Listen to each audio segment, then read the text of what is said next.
नमस्कार दोस्तों, आप सभी का स्वागत है।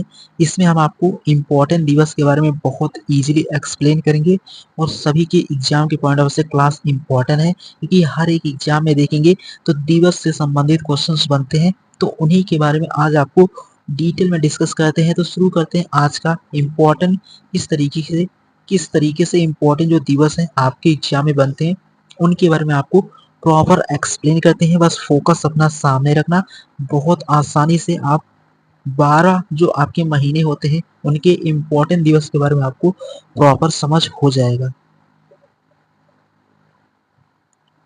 तो जैसे आपका जो 1 जनवरी होता है उस दिन नव वर्ष के आप सेलिब्रेट करते हैं, यानी कि जो नए साल की शुरुआत का दिन होता है वो 1 जनवरी होता है। ये आपको क्लियर होना चाहिए। एंड उसी प्रकार सेकंड है आपका बहुत एंड दूसरा है आपका 4 जनवरी को आप विश्व ब्रेल दिवस मनाते हैं, जो दृष्टिबाधित लोगों के लिए ब्रेल लिपि का महत्व है, ये आपको क्लियर होना चाहिए। तो सेकंड क्वेश्चन है आपका कि 4 जनवरी को विश्व ब्रेल दिवस को हम क्या करते हैं, सेलिब्रेट करते हैं। ये आपको क्लियर होना चाहिए, बहुत इंपॉर्टेंट है। उसी प्रकार तीसरा क्वेश्चन है कि 10 जनवरी को हम क्या सेलिब्रेट करते हैं। तो 10 जनवरी को आप विश्व हिंदी दिवस को क्या करते हैं, आप सेलिब्रेट करते हैं, यानी कि जो हिंदी भाषा के प्रचार के लिए क्या करते हैं, आप हिंदी दिवस को क्या करते हैं, सेलिब्रेट करते हैं। एंड फोर्थ क्वेश्चन भी आपका बहुत इंपॉर्टेंट है। मेंशन है कि 12 जनवरी को क्या किस तरीके से किसके लिए हम सेलिब्रेट करते हैं। तो राष्ट्रीय युवा दिवस होता है आपका 12 जनवरी को, और स्वामी विवेकानंद की क्या होती है, जयंती भी होती है। तो इस तरीके से जो राष्ट्रीय युवा दिवस है वो स्वामी विवेकानंद की जयंती, इस तरीके से 12 जनवरी को इसको हम सेलिब्रेट करते हैं। ये आपको क्लियर होना चाहिए क्योंकि जो 12 जनवरी होता है वो आपका राष्ट्रीय युवा दिवस होता है, ये आपको क्लियर हो गया होगा। एंड उसी प्रकार पांचवा है कि 15 जनवरी को क्या हम सेलिब्रेट करते हैं। तो 15 जनवरी को आपका सेना दिवस, यानी कि हम क्या करते हैं, सेलिब्रेट करते हैं, जो भारतीय सेना के सम्मान में होता है, ये आपको क्लियर होना चाहिए।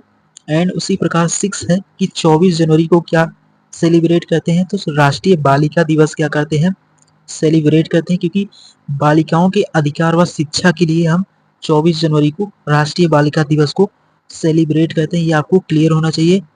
एंड उसी प्रकार 25 यानी कि 25 जनवरी को राष्ट्रीय मतदाता दिवस होता है, यानी कि जिस दिन हमें मतदान के प्रति जागरूकता होती है उसको हम 25 जनवरी को क्या करते हैं, सेलिब्रेट करते हैं। ये भी आपको क्लियर होना चाहिए, बहुत इंपॉर्टेंट ये है। तो ये आप बहुत इजीली समझ गए होंगे। उसी प्रकार जो 26 जनवरी है उस दिन तो हमें क्या हुआ था, यानी कि जो हमारा 26 जनवरी है उस दिन गणतंत्र दिवस को हम क्या करते हैं, सेलिब्रेट करते हैं। और ये भी आपको बहुत इजीली समझ में आ गया होगा कि जो 26 जनवरी है इस दिन हम गणतंत्र दिवस को क्या करते हैं, सेलिब्रेट करते हैं, यानी कि भारत का संविधान लागू होने का दिन है। तो इस तरीके से ये आपके जो साल का पहला मंथ होता है, यानी कि जन एंड उसके बाद 30 जनवरी को आपका शहीद दिवस मनाया जाता है, ये आपको क्लियर होना चाहिए। और इसी दिन महात्मा गांधी की पुण्यतिथि है, ये भी आपको क्लियर होना चाहिए। एंड उसी प्रकार 4 फरवरी को विश्व कैंसर दिवस मनाया जाता है, और क्योंकि कैंसर से बचाव व जागरूकता को भी इसी दिन बताया गया था। तो ये पॉइंट आपको क्लियर हो गए होंगे, बहुत इंपॉर्टेंट है। एंड उसी प्रकार जो आपका है कि 11 फरवरी को, तो 11 फरवरी को आपका महिला एवं बालिका विज्ञान दिवस क्या होता है, हम मनाते हैं। और इसी दिन विज्ञान में महिलाओं की भागीदारी भी किया गया था, ये भी आपको क्लियर होना चाहिए। तो बहुत इंपॉर्टेंट है। तो उम्मीद करता हूँ आप ये पॉइंट बहुत इजीली समझ गए होंगे। उसी प्रकार यहाँ पर मेंशन है कि 14 फरवरी को आप वैलेंटाइन डे या प्रेम व स्नेह का प्रतीक होता है इस दिन। एंड उसी प्रकार 21 फरवरी को हम अंतर्राष्ट्रीय मातृभाषा दिवस क्या करते हैं, मनाते हैं, ये भी आपको क्लियर होना चाहिए, बहुत इंपॉर्टेंट है। तो उसी प्रकार 28 फरवरी को आप राष्ट्रीय विज्ञान दिवस को आप सेलिब्रेट करते हैं, जो सीवी रमन की खोज की याद में इसको हम सेलिब्रेट करते हैं, ये आपको क्लियर होना चाहिए, बहुत इंपॉर्टेंट है। तो इस तरीके से आप इन एंड उसके बाद आपका जो है वो 8 मार्च को अंतर्राष्ट्रीय महिला दिवस, यानी कि महिलाओं के अधिकार व सम्मान के लिए हम इसको क्या कहते हैं, मनाते हैं। एंड 14 मार्च को पाई दिवस मनाया जाता है, यानी कि जो गणित में पाई का किस तरीके से महत्व होता है इसको हम किस दिन सेलिब्रेट करते हैं, तो 14 मार्च को पाई दिवस मनाया जाता है, जो गणित में पाई का महत्व होता है। तो इस तरीके से जो पाई की वैल्यू होती है वो 3.14 होता है या 22/7 भी होता है। तो ये जो पाई का दिवस है वो कब मनाया जाता है, तो 14 मार्च को हम इसको क्या करते हैं, पाई दिवस को क्या करते हैं, सेलिब्रेट करते हैं। ये आपको क्लियर होना चाहिए, बहुत इंपॉर्टेंट है। और महिलाओं के सम्मान का जो अधिकार होता है वो 8 मार्च को हम महिलाओं के अधिकार के सम्मान के बारे में जानते हैं, तो 8 मार्च को है। एंड उसी प्रकार 20 मार्च को आपका विश्व खुशहाली दिवस होता है, यानी कि खुशहाल जीवन का संदेश किस दिन होता है, वो 20 मार्च को होता है। ये आपको क्लियर होना चाहिए। एंड उसी प्रकार 22 मार्च को विश्व जल दिवस होता है, यानी कि जल संरक्षण के लिए 22 मार्च को हम विश्व में जल दिवस क्या किया जाता है, सेलिब्रेट किया जाता है। ये आपको क्लियर होना चाहिए, बहुत इंपॉर्टेंट है कि 22 मार्च को विश्व जल दिवस को हम सेलिब्रेट करते हैं। ये भी आपको क्लियर हो गया होगा, बहुत इंपॉर्टेंट है। एंड उसी प्रकार 20 मार्च यानी कि जो आपका 20 मार्च है उस दिन आप विश्व खुशहाली दिवस को सेलिब्रेट करते हैं। तो इस तरीके से ये भी आपको प्रॉपर समझ हो गया होगा, बहुत इंपॉर्टेंट थी। अगर आपको ये क्वेश्चन समझ में आए तो अपने सही फ्रेंड के साथ भी शेयर करना, ताकि वो भी अपनी तैयारी को और बेहतर कर सके और उनके एग्जाम में भी यहाँ से क्वेश्चन बने, क्योंकि दिवस जो होता है वो बहुत इंपॉर्टेंट होता है। हर एक एग्जाम में यहाँ से क्वेश्चन बन सकता है, ये आपको क्लियर होने चाहिए। तो बढ़ते हैं अगला क्या है उसके बारे में। तो आपका 7 अप्रैल को विश्व स्वास्थ्य दिवस, यानी कि स्वास्थ्य के प्रति जागरूकता होने के लिए हम क्या करते हैं, स्वास्थ्य दिवस को सेलिब्रेट करते हैं। एंड उसी प्रकार 10 अप्रैल यानी कि 10 अप्रैल को विश्व होम्योपैथी दिवस क्या होता है, सेलिब्रेट किया जाता है। ये आपको क्लियर होना चाहिए। एंड 14 अप्रैल को डॉक्टर भीमराव अंबेडकर क्या किया जाता है, जयंती को सेलिब्रेट किया जाता है। ये भी आपको क्लियर होना चाहिए, बहुत इंपॉर्टेंट है। एंड उसी प्रकार 18 अप्रैल को आपका विश्व धरोहर दिवस, यानी कि जो ऐतिहासिक धरोहर की सुरक्षा होता है उसके लिए हम 18 अप्रैल को सेलिब्रेट करते हैं। उसी प्रकार 22 अप्रैल को पृथ्वी दिवस यानी कि पर्यावरण संरक्षण दिवस क्या होता है, सेलिब्रेट किया जाता है। ये आपको क्लियर होने चाहिए। तो 22 अप्रैल को आपका पृथ्वी दिवस को हम मनाते हैं, ये आपको क्लियर होना चाहिए, बहुत इंपॉर्टेंट है। तो ओवरऑल इस तरीके से आप यहाँ तक बहुत इजीली इन दिवस को समझ गए होंगे। एंड बढ़ते हैं अगला क्या है उसके बारे में। अगला है 1 मई को अंतर्राष्ट्रीय मजदूर दिवस, यानी कि श्रमिकों के अधिकार के लिए हम 1 मई को मजदूर दिवस को हम क्या करते हैं, सेलिब्रेट करते हैं। और 3 मई को आपका क्या होता है, तो 3 मई को आपका विश्व प्रेस स्वतंत्रता दिवस है, ये आपको क्लियर होना चाहिए। एंड 8 मई को विश्व रेड क्रॉस दिवस होता है, ये भी आपको क्लियर होना चाहिए कि जो 8 मई है उस दिन विश्व रेड क्रॉस दिवस को हम सेलिब्रेट करते हैं। एंड उसके बाद 31 मई को विश्व तंबाकू दिवस को क्या किया जाता है, यानी कि जो विश्व तंबाकू निषेध दिवस होता है उसको हम क्या करते हैं, सेलिब्रेट करते हैं, मनाया जाता है। ये भी आपको बहुत इजीली समझ में आ गया होगा। एंड बढ़ते हैं अगला क्या है उसके बारे में। एंड उसी प्रकार 5 जून को आपका क्या होता है, तो 5 जून को विश्व पर्यावरण दिवस को क्या करते हैं, आप मनाते हैं।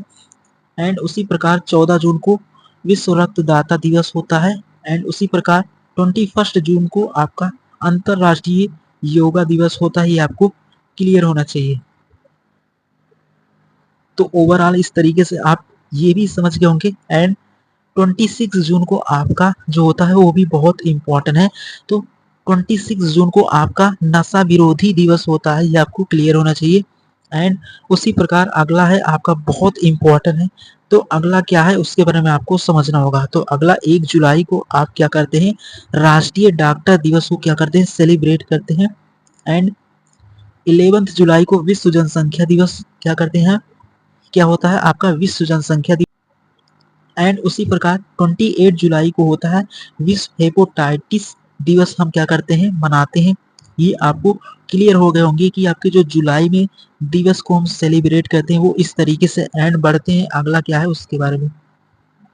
अगला है कि 6 अगस्त को आपको हिरोशिमा दिवस क्या किया जाता है, मनाया जाता है, ये आपको क्लियर होने चाहिए। एंड उसी प्रकार 9 अगस्त को आपको भारत छोड़ो आंदोलन दिवस को हम क्या करते हैं, सेलिब्रेट या मनाते हैं, ये आपको क्लियर होना चाहिए। एंड उसी प्रकार जो आपका 15 अगस्त है उस दिन आप स्वतंत्र हुए थे, यानी कि स्वतंत्रता दिवस आप सेलिब्रेट करते हैं। एंड उसी प्रकार जो आपका अगला है ये भी बहुत इंपॉर्टेंट है कि 29 अगस्त को राष्ट्रीय खेल दिवस या मेजर ध्यानचंद की जयंती को हम सेलिब्रेट करते हैं। तो ये भी आपको बहुत इजीली समझ आ गए होंगे। क्वेश्चंस बहुत इंपॉर्टेंट जो सीधा एग्जाम में बनेंगे, आप किसी भी एग्जाम को देखेंगे तो वहाँ पर ये क्वेश्चंस मेंशन होंगे। एंड 5 सितंबर को आपका शिक्षक दिवस यानी कि डॉक्टर सर्वपल्ली राधाकृष्णन की जयंती के रूप में भी इसको हम सेलिब्रेट करते हैं, ये भी आपको क्लियर होना चाहिए। एंड 8 दिसंबर को यानी कि जो आपका 8 सितंबर होता है उस दिन विश्व साक्षरता दिवस को भी आप सेलिब्रेट करते हैं। एंड उसी प्रकार 14 सितंबर को आप हिंदी दिवस को भी सेलिब्रेट करते हैं, बहुत इंपॉर्टेंट है। एंड 27 सितंबर को आप विश्व पर्यटन दिवस को सेलिब्रेट करते हैं। तो ये भी आपके बहुत इंपॉर्टेंट दिवस हैं, ये भी आप बहुत इजीली समझ गए होंगे, बहुत इंपॉर्टेंट है। अगर कोई भी डाउट हो तो कमेंट बॉक्स में मेंशन कर सकते हैं। और क्लास आपको कैसे लगा ये भी जरूर बताना। आपके लिए इसी तरीके से इंपॉर्टेंट क्वेश्चन के बारे में जो क्लास होगी मिलेगी, आप फोकस रखेंगे सामने तो बहुत इजीली इन क्वेश्चन को समझ पाएंगे। एंड बढ़ते हैं अगला क्या है उसके बारे में।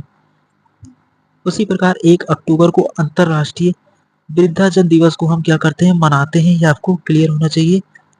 2 अक्टूबर को आपका बहुत ही इम्पोर्टेंट डे है, यानी कि इस दिन आप गांधी जयंती या अहिंसा दिवस को मनाते हैं। उसी प्रकार 3 अक्टूबर को आपका एयरफोर्स दिवस को हम सेलिब्रेट करते हैं या वायु सेना दिवस होता है, ये भी आपको क्लियर होना चाहिए, बहुत इंपॉर्टेंट है। एंड उसी प्रकार 2 अक्टूबर को आपको पता है कि जो आपका अहिंसा दिवस है इसको हम सेलिब्रेट करते हैं। और उसी प्रकार आपका जो 16 एंड उसी प्रकार 14 नवंबर को बाल दिवस यानी कि पंडित जवाहरलाल नेहरू की जयंती होती है, इसको भी आप सेलिब्रेट करते हैं। एंड उसी प्रकार अगला है कि 19 नवंबर को आप अंतरराष्ट्रीय पुरुष दिवस को सेलिब्रेट करते हैं। और 26 नवंबर को संविधान दिवस क्या होता है, मनाया जाता है, ये भी आपको क्लियर होना चाहिए। एंड उसी प्रकार 1 दिसंबर को आप विश्व एड्स दिवस मनाते हैं, ये आपको क्लियर होना चाहिए, बहुत इंपॉर्टेंट है। एंड उसी प्रकार 4 दिसंबर को आपका जो होता है वो नौसेना दिवस होता है, यानी कि 4 दिसंबर को आप नौसेना दिवस को सेलिब्रेट करते हैं। और 7 दिसंबर को सशस्त्र सेना झंडा दिवस को आप सेलिब्रेट करते हैं, ये भी आपको क्लियर होना चाहिए, बहुत इंपॉर्टेंट है। और 10 दिसंबर को मानव अधिकार दिवस होता है, ये भी आपको क्लियर होना चाहिए, बहुत इंपॉर्टेंट है। और आपका लास्ट है 25 दिसंबर को क्रिसमस यानी कि सुशासन दिवस को आप क्या करते हैं, सेलिब्रेट करते हैं। तो इस तरीके से ये है आपके जनवरी से दिसंबर तक सभी इम्पोर्टेंट दिवस। तो उम्मीद करता हूँ आपका फोकस सामने रहा होगा, तो बहुत इजीली इन इम्पोर्टेंट दिवस के बारे में आपको फुल इंफॉर्मेशन हो गई होगी। अगर आपको कोई भी डाउट हो तो कमेंट बॉक्स में मेंशन कर सकते हैं। क्लास कैसे लगा ये भी कमेंट बॉक्स में जरूर करना। मिलेंगे एक नए इम्पोर्टेंट